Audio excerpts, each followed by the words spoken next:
What would you do if you could not be stopped? To know whatever you put your mind to, that it could be achieved. Now imagine what you would do if you had all the time in the world. What would this unstoppable version of you do with no time constraints? Take this thought experiment one step further. What would you be capable of if you were convinced that you were right, or indeed could not ever possibly be wrong? Before Johannes Gutenberg's printing press, before the pen was first used in ancient Egypt, before even the writing system of cuneiform was first used to etch thought into clay, there was a conspiracy. This was nothing so pedestrian as a hostile business takeover, an assassination attempt on a head of state, or even world domination. No, this was a conspiracy to save the entire human race for all time. During this ancient age, men and women possessed of fierce psychic power walked the earth. These shamans were guided by the rhythms of the warp, and in turn guided their respective peoples. Despite their wisdom, will, and miraculous power, the warp was becoming increasingly difficult to tap into as the years dragged on. Though the shamans could freely reincarnate upon death, their souls going into the warp and then returning to inhabit new bodies after a short time, this ability was slowly leaving them as well. After hundreds of years of debate and deliberation, the decision was made to pool their souls into one being. A luminous, titanically powerful human with the combined knowledge and power of the most potent psykers on the planet. To do this, however, they would all have to die. Only a simultaneous release of all of their souls would ensure their coalescence in the warp. As one, they drank deep of a poisonous brew, and as one, they died. A year passed and a baby boy was born on the plains of ancient Anatolia, what we would come to know as modern-day Turkey. His parents were normal humans, but gradually the knowledge and experience of all of his past lives began to return to him. On a day like any other, tragedy struck the boy's small family. His father, the man that held him as a babe, had helped teach him his first words, and had been the example of what it meant to be a man, a leader and protector, was found slain. It was clear that it could have only been murder, but the killer was nowhere to be found. The boy, being the culmination of the most gifted psychic beings on the planet, glimpsed the echoes that the murder had left on the Immaterium, and knew who had taken his father from him. Much like how a forensic scientist can deduce how a murder was committed by observing a crime scene, the boy saw what had happened. For what we do in our world casts a reflection upon the warp. The boy's uncle, the murderer of his father, would pay for his actions. The confrontation was simple and direct, so brief that it was unclear whether there was even time for a confession. With a look and a thought, the boy became judge, jury, and executioner, performing what was quite possibly the first psychic execution in human history. The boy stopped his uncle's heart, leaving him to fall to the ground, dead. The man had taken the life of another, and must pay with his own as recompense. In that moment, the boy resolved that he would lead humanity to become more than just beasts acting on instincts. Under his rule, humans would walk the stars. The boy grew into a man and began a great conspiracy of his own. Taking all manner of faces and roles, the man nudged humanity in the direction it should go, all according to his designs. Sometimes a diplomat, sometimes a conqueror, and sometimes a wise elder. The man began hoarding knowledge, meeting other powerful beings like himself, and consolidating his interests in preparation for the next phase of his plan. Thousands of years passed, and at the height of the 30th millennium, he struck out to take over Earth, now known as Terra. However, no mere man could ever hope to unite the entire human race under one banner. No, the man would need a new title to take charge of his new Imperium. He would need to be an emperor. Wherever he went, his armies carved a bloody path through the land, leaving absolutely no trace of resistance. However, the militaries of the Terran nations were not the only victims of the Emperor's unifying wrath. The aspiring dictator also employed a policy of prosecuting the complete eradication of religious faith from the face of the planet. To the Emperor, religion was simply a means to divide mankind against itself, and was a tired holdover for man's days in the dark. He would bring about an age of rationalistic enlightenment and progress. The churches and temples of all faiths were razed to the ground wherever the emperor walked, and those who would not renounce their beliefs were made martyrs and then forgotten. It was also during this time that the emperor welcomed Malcador, the Sigillite, into his court, a terrifyingly powerful psyker in his own right and wise beyond all measure. Malcador would come to be the emperor's closest advisor, and as some would come to believe, his one truest friend. In the twilight of the Unification Wars, as the campaign came to be known, the Emperor walked into the very last church on Terra. Disguised as a normal man, he met with the parishioner, a man named Uriah, and the two debated at length the merits and shortcomings of religion. At the close of their discussion, the Emperor revealed his true self to the priest, as seen in the last church. You are the The Emperor! I am, and it is time to go, Uriah. Go where? There is nowhere else for me in this godless world of yours. Of course there is. Embrace the new way and be part of something incredible. Gently, Uriah took Revelation's hand, feeling a warmth flow through him. Pains that had plagued him for decades vanishing as he did so. The Emperor guided him out of the church. I will miss this place. In time, I will build an imperium of such grandeur and magnificence that this will seem like a pauper's hovel. Rain soaked them instantly. Hundreds of brutal giants stood in ordered ranks before the church. A group stepped forward with flame lances raised. Tears streamed down his face along with the rain as torrents of flame erupted from the warriors' weapons and licked over the roof and walls of the church. How can you do this? You say you stand for reason and the advancement of understanding, but here you are, destroying a repository of knowledge. Some things are best left forgotten. I hope you have foreseen the consequences of a world bereft of religion. It is my dream, an imperium of man that exists without recourse to gods and the supernatural, a united galaxy with Terra at its heart. A united galaxy? Indeed, now that unity has been achieved on Terra, it is time to reclaim humanity's lost empire among the stars. With you at its head, I presume. Of course. You are a madman, and you are arrogant if you believe you can subjugate the stars with warriors such as these. They are powerful, to be sure, but even they are not capable of such a thing. I will not conquer the galaxy with these men, for they are but men. These are the precursors to the warriors I am forging in my gene labs. Warriors with the strength and power and vision to bestride the battlefields of the stars and bring them to compliance. These warriors shall be my generals, and they will lead my great crusade to the furthest corners of the galaxy. Didn't you just tell me of the bloody slaughters perpetrated by crusaders? Doesn't that make you no better than the holy men you were telling me about? The difference is I know I am right. Uriah did not survive his meeting with the Emperor, preferring death to apostasy, and the ashes of the last church were scattered to the wind. With Terra firmly under his thumb, the new master of mankind set into motion the second phase of his plan, with the creation of the Primarchs, beings made from his own perfect genetic material and portions of his psychic might, and the unveiling of the Legiones Astartes to replace the defective Thunder Warriors, galactic domination and the restoration of the human race's galactic empire. All was going according to plan.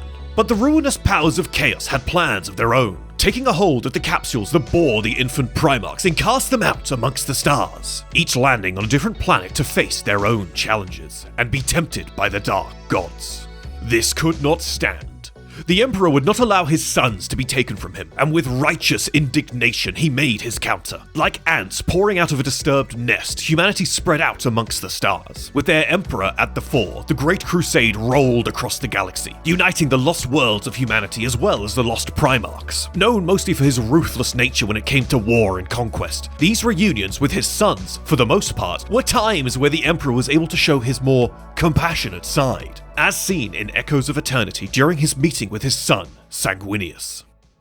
I am the Emperor, and I am your father. I see the light of many souls in your eyes. I have seen shades of this meeting many times, in my dreams. You are uneasy. That is natural, my son. I have come not only to liberate you from exile, but to ease your heart and mind with all you need to know.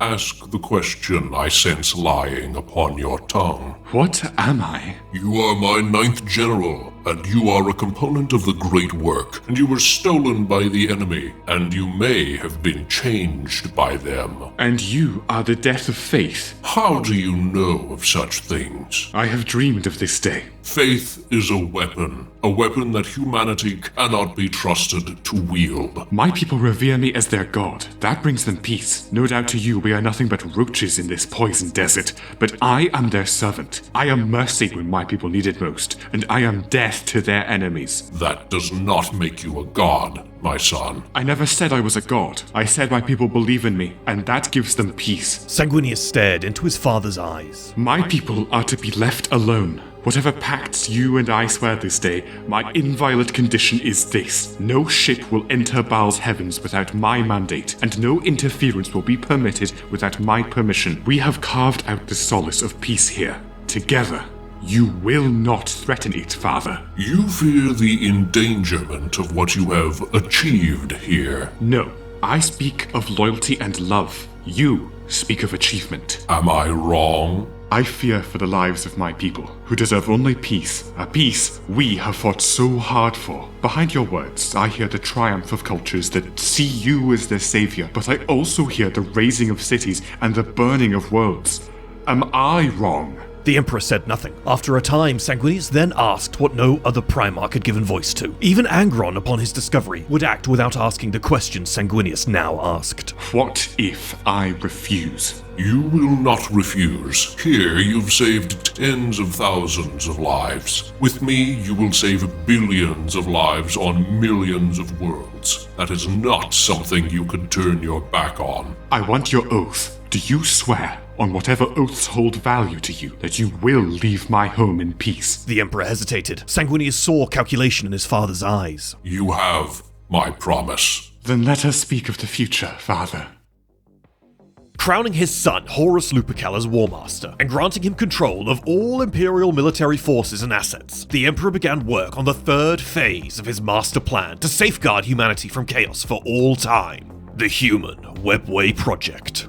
Until this point, humanity had relied on warp travel for interstellar journeys. Fraught with danger, a fleet of voidcraft could expect to lose several ships to the rolling tides of the warp. Demonic incursions, Geller field failure, temporal anomalies, and other hazards were standard fare for warp traversal. If the Emperor could succeed in this endeavor, humanity could forego the need for warp travel altogether, being able to rely on their own, much safer webway. With this alternative means of travel secured, not only would humanity be safe from the influence of the Chaos Gods, but be completely severed from the warp for all time, thus slowly starving the Dark Gods of their source of power. In addition, the webway provided much more efficient means of travel, and would allow humanity to be anywhere they wished in the galaxy at a moment's notice. Unbeknownst to the Master of Mankind, the Chaos Gods would not let go of their favorite source of sustenance so easily. Foiled in their plans to scatter the Primarchs, they instead focused on turning the leaders of humanity against each other. Horus Lupercal, the new War Master, was the target of their affections, and with his corruption to their side, they claimed fully half of the remaining Primarchs. But not before Magnus the Red, Primarch of the Thousand Suns, through titanic psychic effort, sent a message to his father on Terra. He could not have known that he had just doomed the project that would have been humanity's ultimate salvation. With the psychic wards keeping a portal to the webway guarded, now shattered by Magnus's actions, the Emperor took over damage control as his first priority. Seating himself upon the golden throne of Terra, a magnificent piece of archaeotech, he held the gates to the webway shut while his custodian guard, the enigmatic Sisters of Silence, elements of the Mechanicum of Mars, 3 mighty titans of Legio Ignatum, and most, if not all, of an entire house of Imperial Knights, prosecuted a secret war against the forces of chaos within the webway itself. During this time, the Emperor sat incapacitated and unable to interfere in this galactic civil war. Horus and his forces were quickly approaching the throne world. There was now no time for grandstanding as a benevolent leader or a visionary ruler. Now was the time for hard decisions and pragmatic strategy, in an attempt to form a plan that would bring the Imperium victory in these bleak days. His most trusted friend and advisor, Malcador the Sigillite, communed with the Emperor, as seen in The Board is Set. What would you give for me? My life. You have already given that. My death, if you wish to be pedantic. What of your soul? You say that no such thing exists. We are short on time. Allow me a little metaphysical shorthand. What is your soul worth to you? I still do not understand the question. I cannot play like Horus. I do not have his mind, his motivations. Then I will assist you. The Emperor reached into the game box and his fingers reappeared holding a new piece. It was shaped like a jester of the most ancient days, complete with gormless expression. This is you, Malcador. The fool. I have used you for millennia to suit my own purposes, and before the end I will discard you without a second thought. I know what you are doing. You think to make me angry, like Horus. You only exist to further my ambitions. A callus on the toe of history and nothing more. You are just an invisible, nondescript foundation stone in the edifice that will be my undying glory. I have lied to you from the very first moment, and all that you believe of me, of the universe, and mankind's part in it is fiction. I have manipulated you, abused you, and I will toss you away without a single shred of care. One of my legionaries has more consideration for a bolt that he fires than I do for you, Malcador. Malcador swallowed hard, reminding himself that the Emperor was trying to elicit an emotional response. Yet when he looked into the Master of Mankind's eyes, he saw only implacable, unflinching truth. I see that you are starting to understand. My sons were taken from me, whispered to during transit to set dark thoughts in their minds, temptations, lies, propaganda. Tell me, Malcador the Sigillite, how many times have you resisted the efforts of our enemy's lures? The regent did not answer, for the dark gods have never attempted to sway him. You thought yourself too loyal, your faith in me unshakable. They did not try to recruit you because you have nothing to offer them. I have created much for you in your name. There would be no Imperium without my efforts. In my name, you are a master of tax collectors and clerks. No Imperium without you. No Malcador without the Imperium, you mean. What justification would there be to keep you around without your countless army of bureaucrats to sustain you? Even my remembrancers, poets and picked takers, contributed more to the Great Crusade than you did. Malcador felt a tear roll down his cheek, his whole body quivering with shame. Malcador looked up with a silent pleading and was rewarded with a contemptuous sigh. Some call you my left hand. It is true. That is all you have ever been, an extension of my will. I twitch a thought and you act. I care nothing for the hopes and fears of my little finger, and less still for you.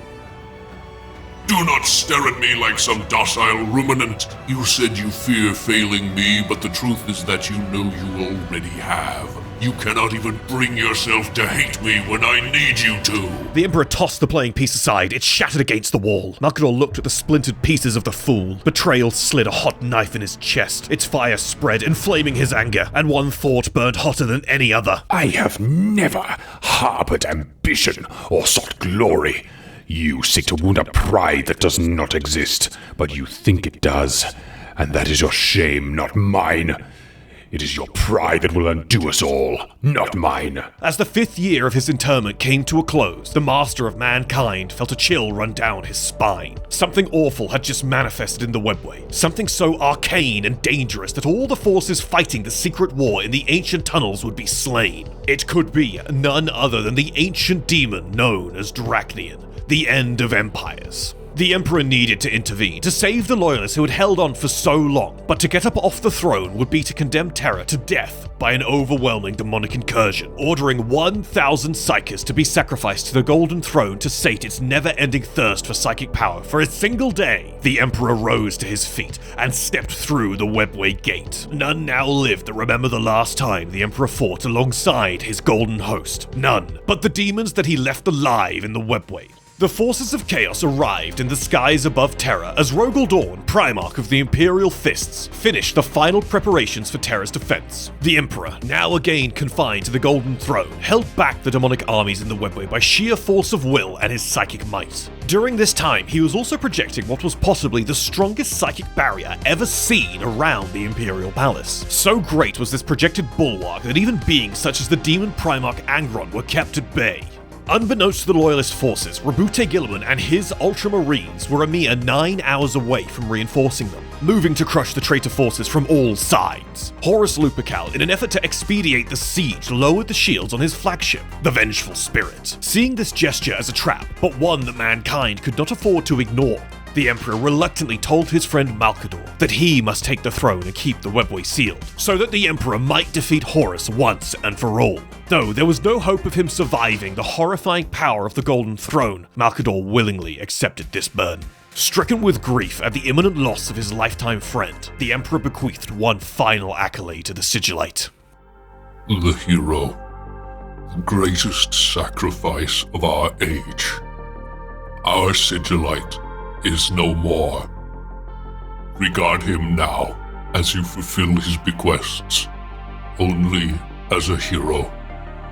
Your duties are not finished, and neither are his. What we do now, all of us, we do because he has made it possible. Remember him. Remember that. Malcador the Sigillite is no more. Henceforth, he shall always and only ever be Malcador the Hero.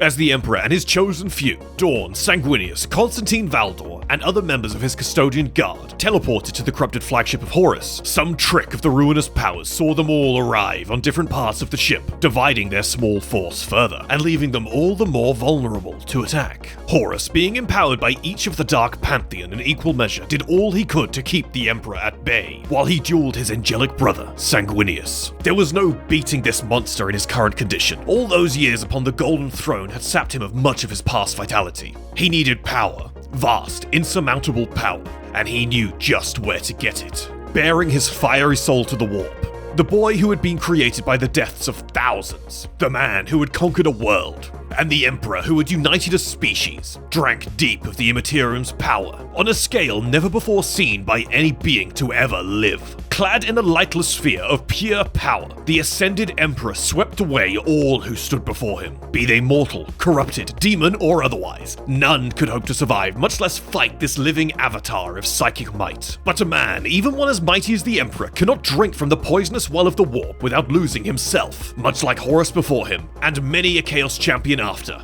the Emperor was changing. So bright and massive was his soul, and so black was the power he had accepted into himself that he was on the verge of ascending to godhood. The advent of the Dark King, the fifth Chaos God, was on the horizon, and all that was needed was time. Nothing could stop this now, no demon, no Primarch, no god, nothing but a man. It was perhaps a twist of fate that saw the incubating deity come across the one being in all of creation that could bring him back from the brink. The one man that had believed in him, and in doing what was right. Consequences be damned. Ollanius Person, having been born a perpetual, and perhaps being the only perpetual older than the Emperor himself, Person had interacted with the master of mankind many times. The two had gone on many an adventure, and Ollanius had served as the first war master in Terra's ancient history. It was this man who stood before a nascent dark god, and reasoned with it to throw away this new power, as seen in The End and the Death Volume 2.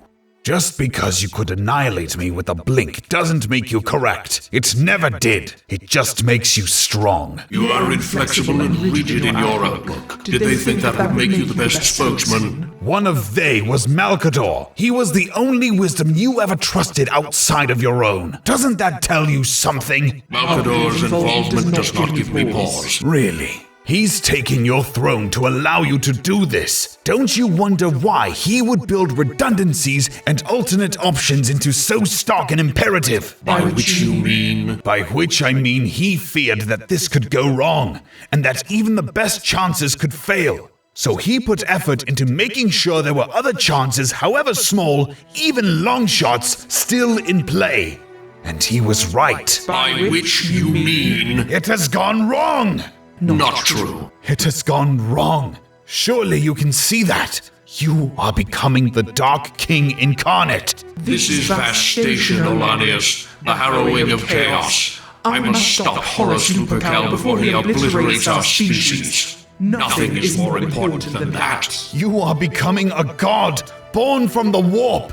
And that is the last thing you ever wanted to be. Such levels of power are essential to overcome what has been unleashed. I understand what's at stake, and I'm absolutely certain that's why you've done what you've done. You've strengthened yourself to defeat your son. But somewhere in the course of that, you've crossed a line. a line you drew in the first place. You're becoming the very thing you abhor. I have no intention of diminishing my power. You're a man. The most remarkable man that's ever existed, but still just a man. Every step you've taken has been based on rationality.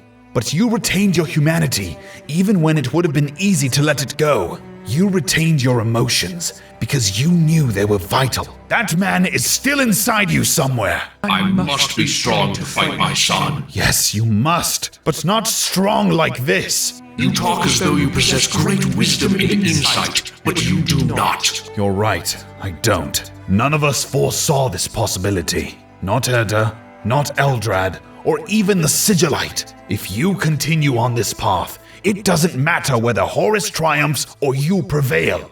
The warp will become a churning frenzy for millions of years. The material realm will be overcome and mankind wiped out. Horus must be stopped. Horus, yes, but the warp can't be defeated. The opposition of materia and immateria is eternal. Stop Horus, yes, but I'm begging you. Find another way to do it. Chaos must be thwarted. I cannot do it without this power, Ollanius. Yet you must. You must give it up. Think with the wisdom of a god, then act with the courage of a man. If you don't, you will have become what you abhor. Garviel Loken walked forward to join them. He removed his helm, staring unflinchingly at the mirrored blackness. He kneeled before it and bowed his head. I am but a vessel of your strength. Like all of these men, I have come a long way to stand with you and fight the threat of Horus. On my journey, demonkind in its madness showed me things men should never have seen. If I renounce the power, all is lost. If we fight as men, we will lose. Then let us lose.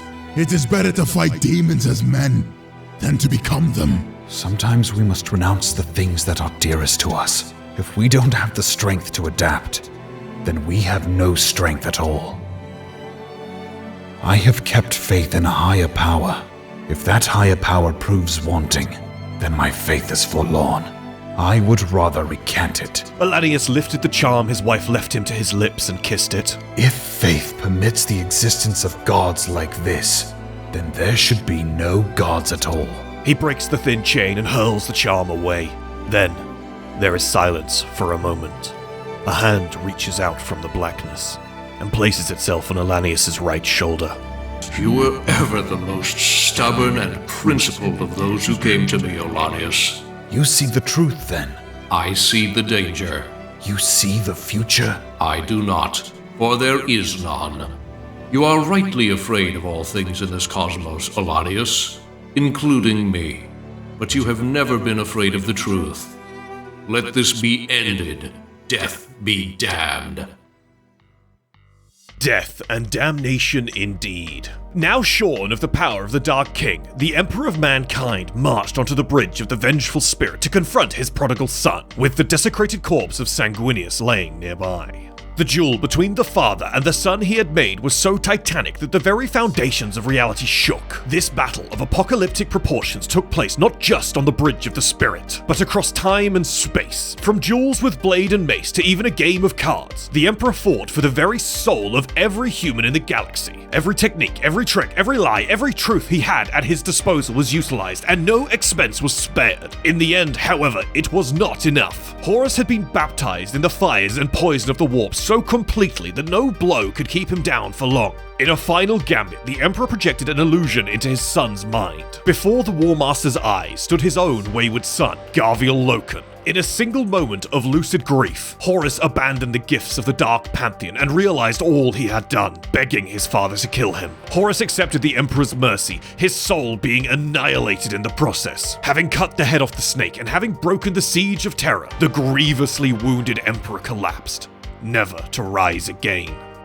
The Emperor of Mankind was no more, and the Imperium he had built slowly began its 10,000-year death. But a small glimmer of hope has presented itself, with the opening of the Cicatrix Maledictum in M42, and by becoming the object of worship for all of humanity, the Emperor stirs once again. Miracles have begun to occur on battlefields all across the galaxy, and 2 of his loyalist Primarch sons have returned to walk the stars. The recently resurrected Primarch, Guilliman, has even conversed with his father, though after 10,000 years he can barely be certain that what he spoke with was truly his father, as seen in Godblight. Father, I have returned. What must I do? Help me, Father. Help me save them. My son, 13, Lord of the Mar, Savior, hope, failure, disappointment, liar, thief, betrayer, Guilliman. Father, please. Guilliman.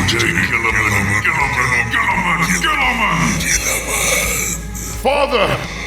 A son, not a son, a thing, a name, not a name, a number, a tool, a product. Please, Father! Father, not a father, a thing, apotheosis, revelation, victory, defeat, choose, past, future, past, renewal, despair, decay. Guilliman, my last loyal son, my pride, my greatest triumph, my last hope, Father! my last tool.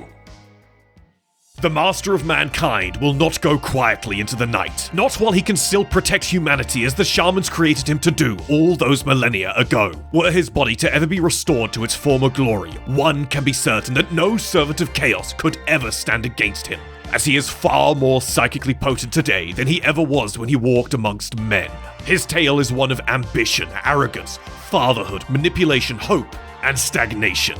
He has lived every life that most men could hope to live, and battled with forces beyond human comprehension. He guides humanity from atop his throne of gold, and sees further than any eyes ever see. Even in his decimated state, he persists by force of sheer will alone. He must win, and keep winning for as long as he can cling to the last shreds of his life. For he knows what will happen should he lose. Only time will tell whether the spark of the man that defied them will wax into the flame of victory, or be snuffed out forever.